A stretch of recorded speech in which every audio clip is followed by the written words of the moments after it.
ನಮಸ್ಕಾರಗಳು. ನಾನು ನಜೀರ್ ಅಹಮದ್ ಚೋರ್ಗಸ್ತಿ, ಡಿಎಂಎಸ್ ನ್ಯೂಸ್ಗೆ ಸ್ವಾಗತ.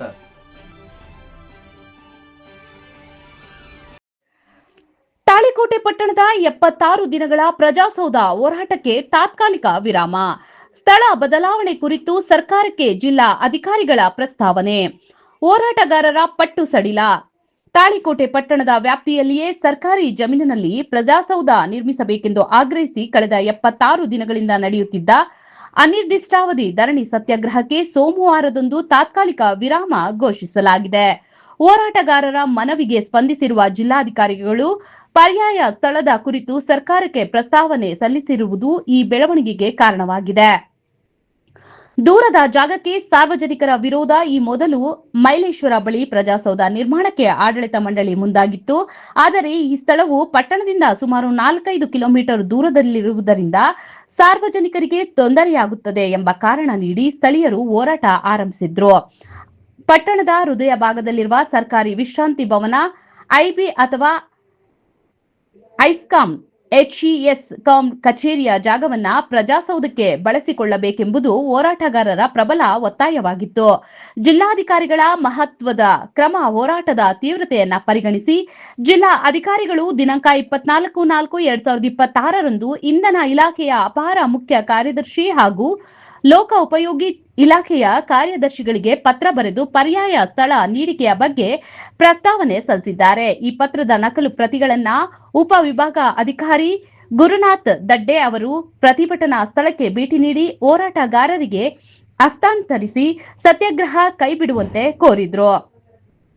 ಪತ್ರ ಸ್ವೀಕರಿಸಿ ಮಾತನಾಡಿದ ಹೋರಾಟ ಸಮಿತಿಯ ಪ್ರಧಾನ ಕಾರ್ಯದರ್ಶಿ ಕಾಶಿನಾಥ್ ಮುರಾಳ್, ಜಿಲ್ಲಾ ಅಧಿಕಾರಿಗಳ ಸ್ಪಂದನೆಯನ್ನ ಗೌರವಿಸಿ ಸದ್ಯಕ್ಕೆ ಹೋರಾಟ ನಿಲ್ಲಿಸುತ್ತಿದ್ದೇವೆ. ಶೀಘ್ರದಲ್ಲೇ ಮುಖ್ಯಮಂತ್ರಿಗಳು ಹಾಗೂ ಸಂಬಂಧಪಟ್ಟ ಸಚಿವರನ್ನ ಭೇಟಿ ಮಾಡಿ ಈ ಪ್ರಸ್ತಾವನೆಗೆ ಮಂಜೂರಾತಿ ಪಡೆಯುತ್ತೇವೆ. ಒಂದು ವೇಳೆ ಮತ್ತೆ ಮೈಲೇಶ್ವರ ಬಳಿಯ ಕಟ್ಟಡ ಕಟ್ಟಲು ಮುಂದಾದರೆ ನಮ್ಮ ಹೋರಾಟ ಪುನರಾರಂಭವಾಗಲಿದೆ ಎಂದು ಎಚ್ಚರಿಕೆಯನ್ನ ನೀಡಿದ್ರು.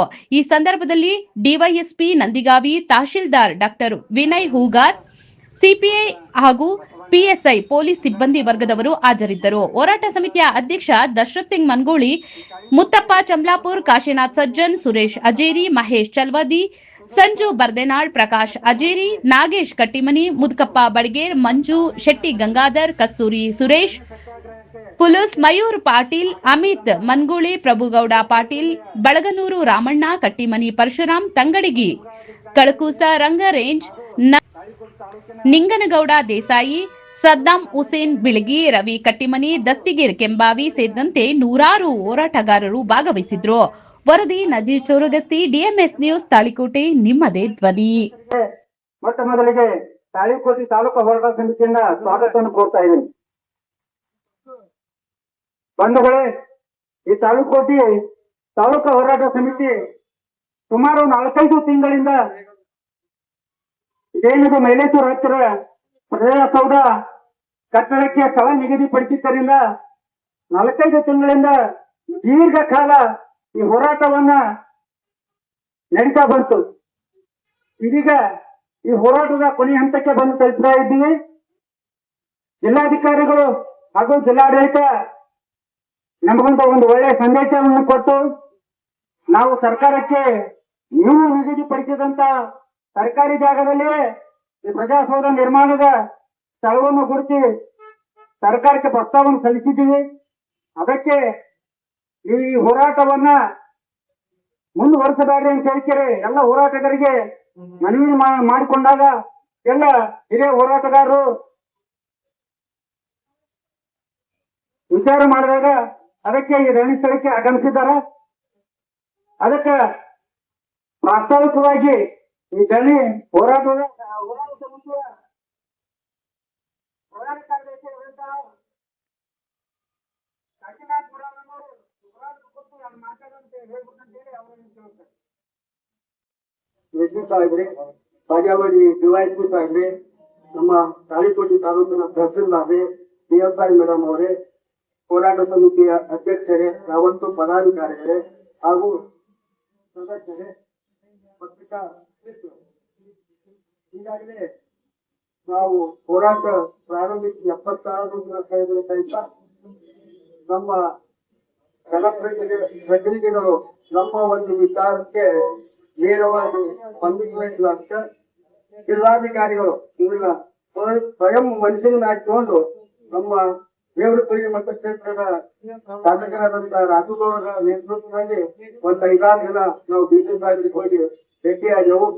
ಡಿ.ಸಿ. ಸಾಹೇಬರು ನಮಗೆ ಬಹಳ ಸ್ಪಷ್ಟವಾಗಿ ಮನವರಿಕೆ ಮಾಡಿಕೊಟ್ಟಾರ ಹೋರಾಟಗಾರ.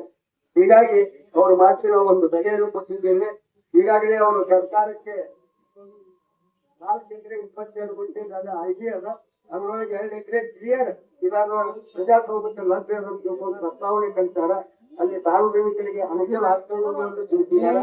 ಆ ಕುರಿತು ಎಲ್ಲ ಸಭೆಯನ್ನು ಮಾತಾಡ್ತಾರೆ. ಆ ಉದ್ದೇಶದಿಂದ ನಾವು ಸನ್ಮಾನ್ಯ ಭೇಟಿಯಾಗಿ ಬರುವ ತಕ್ಷಣ ಅಧ್ಯಕ್ಷರ ನೇತೃತ್ವದಲ್ಲಿ ಎಲ್ಲ ಸದಸ್ಯರು ಸೇರಿಕೊಂಡು ವಿಧಾನ ಮಂಡಲದಲ್ಲಿ ಒಂದು ಸಭೆ ಮಾಡಿ ಈ ಸಭೆಗೆ ಡಿ.ಸಿ. ಸಾಹೇಬರಾಗಲಿ ಡಿ.ಸಿ. ಸಾಹೇಬರಾಗಲಿ ಸಂಬಂಧಪಟ್ಟ ಇಲಾಖೆಯವರು ಆಗಮಿಸಿ ನಮ್ಮ ಹೋರಾಟಗಾರರಿಗೆ ಒಂದು ಸ್ಪಷ್ಟ ಭರವಸೆ ಕೊಟ್ಟಲ್ಲಿ ಆ ಹೋರಾಟವನ್ನು ಇವತ್ತು ಅಂತ್ಯ ಮಾಡಬೇಕಂತ ಒಂದು ತೀರ್ಮಾನ ಮಾಡಿದ್ದೇವೆ. ಆ ಕುರಿತು ಡಿ.ಸಿ. ಸಾಹೇಬರು ಏನು ಸಂದೇಶ ಕೊಟ್ಟಿದ್ದಾರೆ ಆ ಸಂದೇಶವನ್ನು ಡಿ.ಸಿ. ಸಾಹೇಬರು ನಮ್ಮ ಮುಂದೆ ಸ್ಪಷ್ಟಪಡಿಸಿದ ನಂತರ 12 ಮಾತೇ ನಾವು ಈ ಕಾರ್ಯಕ್ರಮ ಓದ್ತೀವಿ. ಈಗ ನೇರವಾಗಿ ನಾವು ಡಿ.ಸಿ. ಸಾಹೇಬರಿಗೆ ವೇದಿಕೆಗೆ ಹಂಪಲ್ ಮಾಡಿಕೊಡ್ತೀವಿ. ನಮ್ಗೆ ಅವರು ಆ ಕುರಿತು ಸ್ಪಷ್ಟೀಕರಣ ಕೊಡಬೇಕು. ಈ ಪ್ರತಿಭಟನೆಯನ್ನು ಹಮ್ಮಿಕೊಂಡಿದ್ರೆ ಈಗಾಗಲೇ ಮಾನ್ಯ ಜಿಲ್ಲಾಧಿಕಾರಿಗಳ ಆದಿಯಾಗಿ ತಮ್ಮೊಂದಿಗೆ ಪ್ರತಿಭಟನಾ ಸ್ಥಳಕ್ಕೆ ಬಂದು ತಮ್ಮ ಬೇಡಿಕೆಗಳನ್ನ ಮನಗಂಡು ಜಿಲ್ಲಾಧಿಕಾರಿಗಳು ಪ್ರಮುಖವಾಗಿ 2 ವಿಭಾಗಗಳಿಗೆ ಅಂದ್ರೆ ಒಂದು PW ವಿಭಾಗಕ್ಕೆ ಮತ್ತೆ ಇನ್ನೊಂದು ಅವರಿಬ್ಬರಿಗೂ ಈಗಾಗಲೇ ಲೆಟರ್ ಕರೆಸ್ಪಾಂಡೆನ್ಸ್ ಅನ್ನ ಮಾಡಿದ್ದಾರೆ. ತಮ್ಮ ಬೇಡಿಕೆಯಂತೆ 2 ಸ್ಥಳದ ವರದಿಯನ್ನ ಇಲ್ಲಿನ ತಹಸೀಲ್ದಾರ್ ಅವರಿಂದ ವರದಿಯನ್ನ ಪಡೆದುಕೊಂಡು ಈಗಾಗಲೇ ಪ್ರಸ್ತಾವನೆಯನ್ನ ಒಂದು KD ಜಾಗ 2 ಎಕರೆ 38 ಗುಂಟೆಗೆ, ಅದೇ ರೀತಿ PWD 4 ಎಕರೆ 27 ಗುಂಟೆಗೆ ಅದರಲ್ಲಿ 2 ಎಕರೆ ಜಾಗವನ್ನು ಗುರುತಿಸಿ ಈಗಾಗಲೇ ಸೀಟ್ ಎಲ್ಲ ರೆಡಿ ಮಾಡಿ ಕಳ್ಸಿಕೊಟ್ಟಿದ್ದಾರೆ. ಈಗ ಆ ಇಲಾಖೆಯಿಂದ ವರದಿ ಬಂದ ತಕ್ಷಣ ಮುಂದಿನ ರೂಪುರೇಷೆಗಳನ್ನ ಹೇಳಲಾಗ್ತದೆ. ಅದಕ್ಕೆ ಇಲ್ಲಿವರೆಗೂ ಏನ್ ಪ್ರತಿಭಟನೆ ಹಮ್ಮಿಕೊಂಡಿದ್ದೀರಿ ಇಲ್ಲಿಗೆ ಕೈಬಿಟ್ಟು ಜಿಲ್ಲಾಡಳಿತದೊಂದಿಗೆ ಸಹಕರಿಸ್ತೀರಿ ಅನ್ಕೊಂಡು ನಾನು 2 ಮಾತುಗಳನ್ನು ಇದು ಹೆಚ್ಚುವರಿಯಾಗಿ ಈಗಾಗಲೇ ಆ ಜಾಗ ದೂರ ಆಗ್ತದೆ. 5 ರೂಪಾಯಿ ಗುರುತಿಸುವ ಜಾಗ ಇಲ್ಲಿ 4 ಕಿಲೋಮೀಟರ್ ಹೊರಗಡೆ 1 ಕಿಲೋಮೀಟರ್ 5 ಕಿಲೋಮೀಟರ್ ಆಗ್ತದೆ. ಡಿ.ಸಿ. ಸಾಹೇಬರು ಮನಗಂಡು ಆ ಜಾಗದ ಬಗ್ಗೆ ರದ್ದು ಮಾಡಿ ID ಮಾಡಬೇಕಂತ ಸ್ಪಷ್ಟವಾಗಿ ಒಂದು ನಿರ್ದೇಶನ ಕೊಟ್ಟಿದ್ದಾರೆ. ಆ ನಿರ್ದೇಶನದ ಪ್ರಕಾರ ಇವತ್ತು ಡಿ.ಸಿ. ಸಾಹೇಬರು ನಮ್ಮ ಸಭೆಗೆ ಬಂದು ನಮ್ಗೆ ಒಂದು ಭರವಸೆಯನ್ನು ಕೊಟ್ಟಿದ್ದಾರೆ. ಅದಕ್ಕೆ ನಾನು ಅಭಿನಂದನೆ ಹೇಳ್ತಾ ಒಂದೇ ಒಂದು ಮಾತು, ಈ ಹೋರಾಟ ಇಲ್ಲಿಗೆ ಅಂತ್ಯ ಆಗಿಲ್ಲ.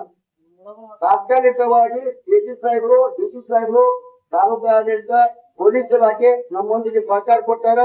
ಅವ್ರ ಮಾತಿಗೆ ನಾವು ಇವತ್ತಿಗೆ ಕ್ಲೋಸ್ ಮಾಡೋಣ. ಒಂದು ವೇಳೆ ಇವತ್ತಿಲ್ಲ ನಾಳೆ ಒಪ್ಪತ್ತ ಅಕಸ್ಮಾತ್ ID ಅದು ಸ್ವಲ್ಪ ಲೇಟ್ ಆಗ್ತಿರ್ತಾವ ಸರ್ಕಾರ ಲೆವೆಲ್ ನಾವು ಕಾಯ್ತೀವಿ.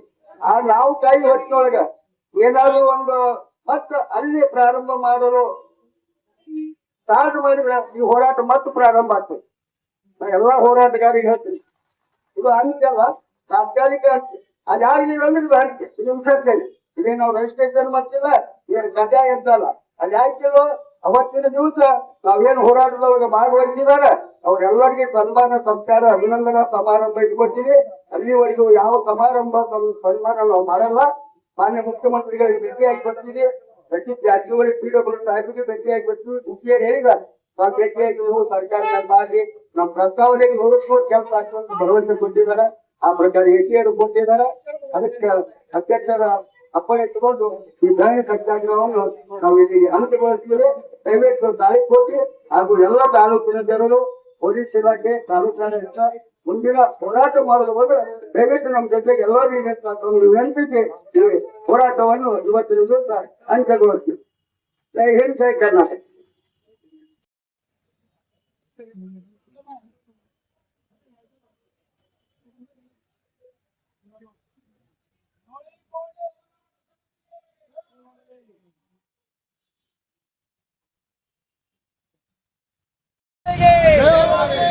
ಹೋರಾಟ ಸಮಿತಿಗೆ ಸ್ಪಂದಿಸಿದ ಅಧಿಕಾರಿಗಳಿಗೆ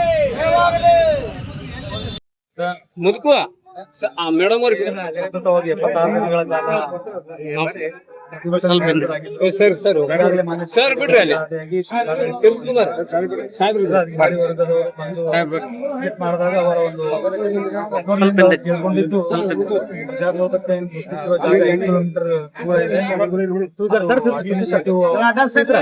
ರೀಸನ್ ಇಂದ ಜನರಿಗೆ ತೊಂದರೆ ಆಗುತ್ತೆ ಅನ್ನೋ ಉದ್ದೇಶದಿಂದ ಅವರು ಇಷ್ಟು ದಿನ ಪ್ರತಿಭಟನೆ ಎದುರಾಗಿದ್ರು. ಅವರು ಒಂದೆರಡು ಆಲ್ಟರ್ನೇಟ್ ಅಂದ್ರೆ ಪರ್ಯಾಯ ವ್ಯವಸ್ಥೆಯಾಗಿ 2 ಸ್ಥಳಗಳನ್ನ ಸಜೆಸ್ಟ್ ಮಾಡಿದ್ರು. ಅವು ಬೇರೆ ಇಲಾಖೆಗೆ ಸಂಬಂಧಪಟ್ಟಿದಂದ್ರೆ ಒಂದು ಇಂಧನ ಇಲಾಖೆಗೆ, ಒಂದು ಲೋಕೋಪಯೋಗಿ ಇಲಾಖೆಗೆ ಸಂಬಂಧಪಟ್ಟಿರುವ 2 ಸೈಟ್ಗಳನ್ನ ಗುರುತಿಸಿರುವುದರಿಂದ ಆಯಾ ಪರ್ಟಿಕ್ಯುಲರ್ ಡಿಪಾರ್ಟ್ಮೆಂಟ್ಸ್ ಗೆ ನಾವು ಈಗಾಗಲೇ ಮಾನ್ಯ ಜಿಲ್ಲಾಧಿಕಾರಿಗಳ ಲೆಟರ್ ಕರೆಸ್ಪಾಂಡೆನ್ಸ್ ಮಾಡಿದ್ದೀವಿ. ಲೆಟರ್ಗೆ ಏನಾದ್ರು ಸೂಕ್ತ ರೀತಿಯಲ್ಲಿ ಯಾವುದು ಸೈಟ್ ಅದು ತೀರ್ಮಾನವನ್ನು ನಾವು ಹೋರಾಟ ಸಮಿತಿ ಫೈನಲೈಸ್ ಮಾಡ್ತೀವಿ.